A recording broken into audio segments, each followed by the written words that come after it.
In a quiet village at the foot of a great mountain, there lived a young man named Leo. He was known for his restless heart, always chasing success, always wanting results faster than the world could give. Leo dreamed of becoming a famous potter, one whose art would travel beyond the mountains and be remembered for generations. But no matter how hard he worked, his clay always cracked, his pots broke, and his patience shattered even faster. One morning, after ruining yet another batch of pottery, Leo threw his tools aside and shouted in anger, "I've wasted enough time! Maybe I'm not meant to succeed." An old traveler who had been resting nearby looked up. He wore a simple brown robe, his hair silver like frost, and his eyes calm as still water. "Why such anger, young man?" the traveler asked gently. Leo sighed. "I work every day, but my pots still break.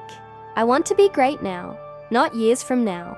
The old man smiled, picked up a lump of clay and said, "If you rush the fire, the clay will crack. But if you give it time, the fire will make it strong." He then gave Leo two small objects, a rough stone and a seed. "These are my gifts," he said. "One will teach you strength, and the other, patience." Leo frowned. "A stone and a seed? How can they teach me anything?"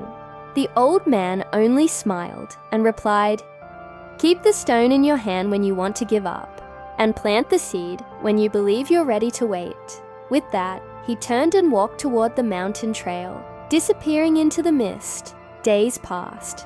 Leo kept the stone with him as he worked, and every time frustration rose in his chest, he gripped it tightly, reminding himself not to break so easily. Then, one evening, he planted the seed in a small pot by his window. Seasons changed. The seed sprouted, but grew slowly, painfully slowly. Meanwhile, Leo kept shaping, molding, and firing his pots. He failed hundreds of times, but little by little, something began to change. His hands moved with care, his breathing steadied, his mind stopped rushing. Years passed like whispers of wind. The tiny seed grew into a bonsai tree, strong, graceful, unshaken by storms. Leo's pots became works of art, each one unique and full of soul. Travelers began visiting his shop from faraway lands. His name spread beyond the valley, just as he had once dreamed. One day, as Leo placed another finished vase on the shelf, he noticed a shadow at the door. It was the same old traveler, older now, his robe faded by time. Leo smiled and bowed deeply. "Master, I finally understand." The old man looked at the tree and the vase beside it. "The stone gave you strength," he said softly, "and the seed taught you patience. Together, they built the man you've become." Leo looked at his hands, calloused, steady, wise, and felt tears rise in his eyes. "All this time," he whispered, "I thought I needed success, but what I really needed was time to grow." The old man nodded. "And now your work is not just clay. It is the shape of your patience." The wind blew through the open door, rustling the leaves of the bonsai tree.